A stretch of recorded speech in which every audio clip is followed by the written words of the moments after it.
Buenos días, profesor. En esta oportunidad voy a hablar acerca de la historia de Bolivia entre 1899 al 2020, resaltando los hechos que considero más importantes. Bolivia entra al siglo XX bajo el mando de José Manuel Pando. A este régimen democrático le sucederían gobernantes que, al igual que Pando, formaban parte del Partido Liberal. En este periodo, que va de 1899 a 1920, es conocido como el periodo liberal en Bolivia. Por otro lado, durante estos años se da un alza en el consumo de estaño a nivel internacional, lo que eleva los ingresos por la exportación de este mineral durante estas décadas. Ahora, a inicios de siglo, específicamente entre 1899 y 1903, Bolivia forma parte de la Guerra del Acre, un conflicto principalmente relacionado a su frontera con Brasil, región donde se encontraban reservas de caucho, una materia que también se exportaba durante ese tiempo. Debido a la pérdida de Bolivia de la región, la exportación de este producto se mantiene a niveles reducidos y ello colabora a que la mirada histórica en los siguientes años se concentre en el estaño. Debido a que Bolivia necesitaba mayores inversiones, los gobiernos liberales optan por el préstamo extranjero, especialmente con Credit Mobilier y la banca Morgan en Nueva York. Parte de este préstamo fue utilizado para la construcción de ferrocarriles que conectaran todo el país. Por otro lado, en el ámbito político, el Partido Conservador se vio debilitado al entrar el nuevo siglo, por lo que prácticamente los liberales gobernaron sin oposiciones fuertes. Teniendo capacidad de maniobra, este periodo también se caracteriza por una hegemonía oligárquica, ponderando las necesidades de la élite sobre la población general. Si bien la producción de estaño dio grandes ingresos durante los primeros años, en 1913 este se reduce en un 60%, lo cual deja en evidencia la dependencia del país sobre el mineral. Esto llevó a discrepancias entre las élites, lo cual devino en la formación de un nuevo partido que sería el Partido Republicano. Este partido logró captar las insatisfacciones de los sectores populares y de los miembros del Partido Conservador, que habían perdido fuerza en el nuevo siglo. 1920, la revolución. Las fricciones entre el Partido Conservador y el Partido Liberal llegaron a un punto álgido en 1920, cuando el último presidente liberal, Gutiérrez Guerra, era obligado a abandonar la presidencia. Luego de varios años de transiciones democráticas, este forzoso desalojo llevó a Bautista Saavedra, miembro del Partido Republicano, a la presidencia. Un aspecto en el que divergían los partidos era la concentración del apoyo de los sectores populares por parte del Partido Republicano, siendo la clase obrera una de las beneficiadas por el gobierno. Sin embargo, persistían problemas con la población indígena, la cual se oponía a proyectos paternalistas del Estado. Hernando Siles seguiría a Gutiérrez Guerra, y su política más representativa sería la reforma universitaria, pero la juventud, por temor a que este presidente implante un régimen dictatorial, terminó por ejecutar un golpe junto a otros civiles y a los militares. 1932 a 1935, la Guerra del Chaco. Luego del golpe de Estado y nuevas elecciones, Daniel Salamanca es elegido como presidente de Bolivia en 1931, en un periodo de crisis no solamente internacional que afecta a las importaciones, sino también por lo que va a ocurrir en 1932, que es el inicio de la Guerra del Chaco. Esta guerra tiene un poder catalizador político y social. El desembolso económico para financiar la guerra fue enorme y sumado a la falta de exportaciones, tanto Bolivia como Paraguay serían introducidos a crisis que iniciarían un proceso largo hacia un cambio de modelo.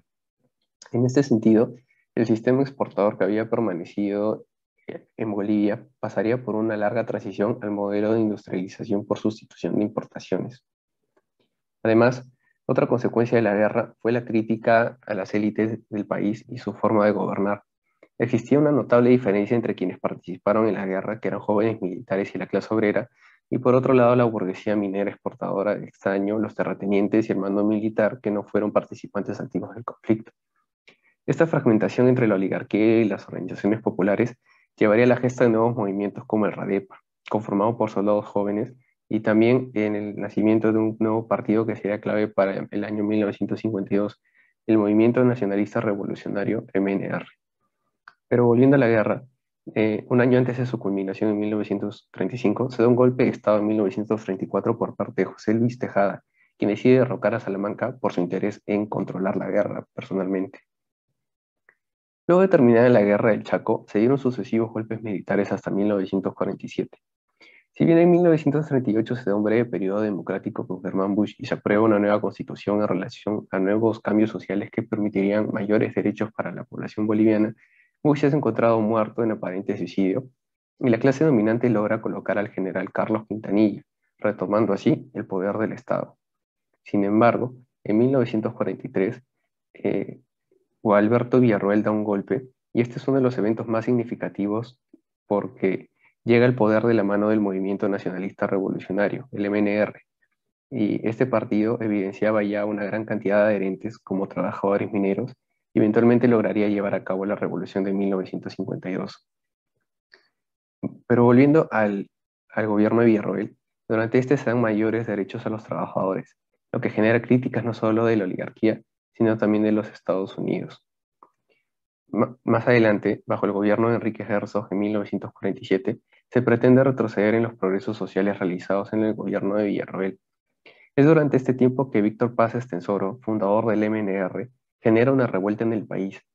Herzog deja el país y se convocan elecciones donde gana el MNR. Si bien parecía que el partido accedería al poder y llegaría una nueva era en Bolivia con un enfoque nacionalista revolucionario, ocurre un suceso imprevisto. La junta militar, influida por la oligarquía boliviana, pretende anular las elecciones. Esta decisión se da en parte porque se creía que la lucha del MNR y el descontento de la población con la oligarquía habían disminuido. Sin embargo, las masas populares responden bajo levantamientos, apoyando al MNR para enfrentar a la junta militar. 1952. La revolución. La revolución de 1952 es un hecho que marca la mitad del siglo porque supone un cambio crucial en la forma de gobierno en Bolivia. Luego de casi 50 años de gobiernos influenciados por la clase dominante, un partido de izquierda llegaba al poder. Este hecho también se explica por la construcción de un imaginario dicotómico que separaba a las élites del pueblo. En ese sentido, el MNR era el representante del pueblo. Era el partido bajo el cual las organizaciones sociales debían acoplarse para canalizar sus demandas. Durante el gobierno de Paz Estenssoro se decreta el sufragio universal, se incorporan sectores de la población a la política institucional y se avanza en relaciones igualitarias. Es también en este periodo que el modelo ICE adquiere mayor fuerza. Se da una reforma agraria y la generación de mecanismos de intercambio entre campesinos. Además, se nacionalizan las minas, se liquidan latifundios y ello elimina el poder privado de los partidos liberal y republicano, los cuales pierden fuerza ante las movilizaciones de masas. De este modo, se configura un sistema de partido hegemónico donde el MNR mantiene el poder por gobiernos sucesivos. El partido se mantuvo cohesionado luego que Hernán Siles sucediera a Paz. Sin embargo, debido a la decisión de Paz por intentar un segundo mandato en 1960, se generan fricciones al interior del partido. Finalmente, luego de que Paz llegue a a la presidencia en 1960 e intenta reelegirse en 1964, los candidatos opositores se abstuvieron de participar en las elecciones para privar de legitimidad el éxito de Paz. A pesar de su victoria, Paz parte fuera del país luego de un golpe de Estado por las Fuerzas Armadas. Durante estos años, las Fuerzas Armadas controlaron el poder y el sistema de partidos quedó en un segundo plano. Durante su mandato, el general Barrientos promovió un capitalismo de Estado, quebró alianzas con el sindicalismo y afianció el patronazgo del Estado con el movimiento campesino. De Barrientos seguirían a Luis Adolfo Siles, Alfredo Bando y Juan José Torres, siendo este último derrocado por el golpe de Estado de Hugo Banzer en 1971. 1971, golpe de Estado por Hugo Banzer. La dictadura de Banzer, o el golpe de Banzer, 1971, marcó un punto de inflexión donde el país giró a la derecha. Banzer salió con el MNR dirigido por Paz, el empresariado y el apoyo de Estados Unidos, precisamente durante el periodo de la Guerra Fría. Esta época fue caracterizada por una alta represión a la izquierda, el sindicalismo, y eliminó el pacto militar campesino formulado por Barrientos. El golpe de Banzer no fue solo relevante por el giro a la derecha, sino porque evidenció una restauración del poder de la oligarquía, la cual había sido debilitada luego de la Revolución del 52.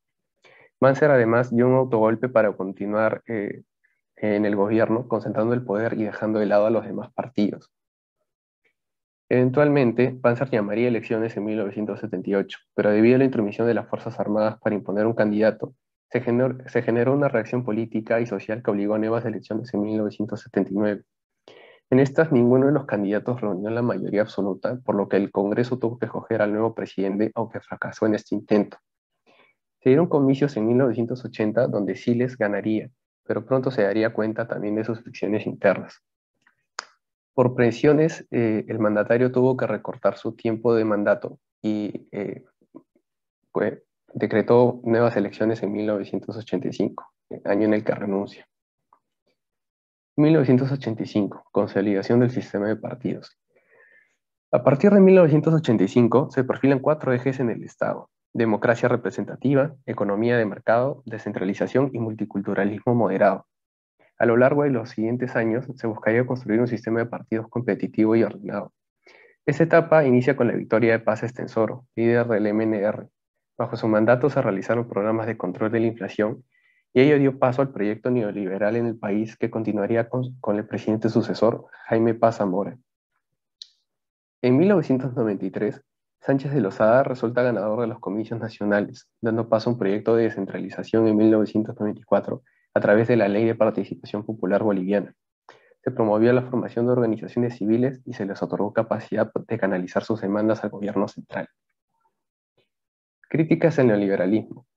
Para 1997, Banzer logra alcanzar de nuevo la presidencia, pero esta vez bajo su partido, el ADN. En este, la represión no fue igual que en la época de la dictadura, pero continuó con las reformas liberales y concentró esfuerzos en la lucha contra la utilización de hoja de coca para elaborar cocaína. Para inicios del nuevo siglo, Banzer dejaría la presidencia por un cáncer y finalmente fallecería en el 2002. Para el 2002, el MNR, el ADN y el MIR, los partidos tradicionales desde la segunda mitad del siglo XX en adelante, habían perdido fuerza. Ello se dio por el malestar socioeconómico que presentó críticas contra el sistema de partidos.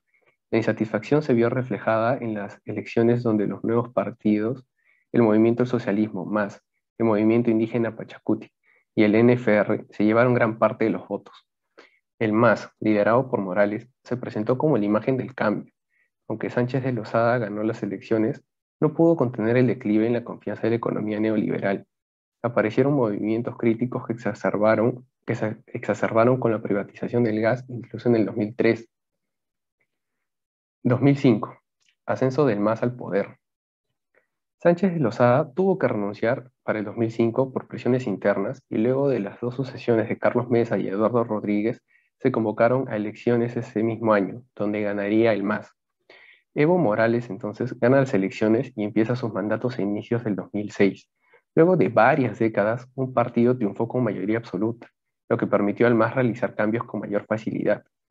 Este suceso sería clave para la historia reciente de Bolivia, ya que Morales se mantendría en el poder por largos años y terminaría por destruir el sistema de partidos que había estado consolidándose entre los 80s y el 2000. Morales acentuó la politización de identidades étnicas de corte indígena y trató de controlar los gobiernos descentralizados para que la acumulación de poder sea a nivel central. Bolivia se distanció de Estados Unidos y se creó una nueva constitución para para el 2009, definiendo el Estado como plurinacional. Siendo la frustración con el modelo neoliberal una de las razones para votar por Morales, este decidió realizar programas sociales en la nueva era post-neoliberal. Se enfocó en la economía del gasto estatal e incremento de impuestos a la exportación, con proyectos de reconocimiento cultural. Sin embargo, estos proyectos dependen en gran medida de las extracciones de materias del territorio del Estado, lo cual mantiene bajo presión constante al gobierno de Morales en caso de que exista una crisis económica internacional que reduzca el precio de las materias primas. Crisis y regreso del MAS. Finalmente, a pesar de sus dos reelecciones, en el 2009 y el 2014, Morales intentó continuar con un cuarto periodo para el 2019. Sin embargo, las acusaciones de fraude llevarían a que el presidente parta del país y se proceda a un gobierno de transición bajo el mandato de Yanín Áñez, política de oposición. Ya para el 2020 se realizan las elecciones y Luis Arce es elegido para un periodo que devolvería el MAS al poder y permitiría el regreso de Morales a Bolivia. Y hasta ahí llega la historia actual. Muchas gracias.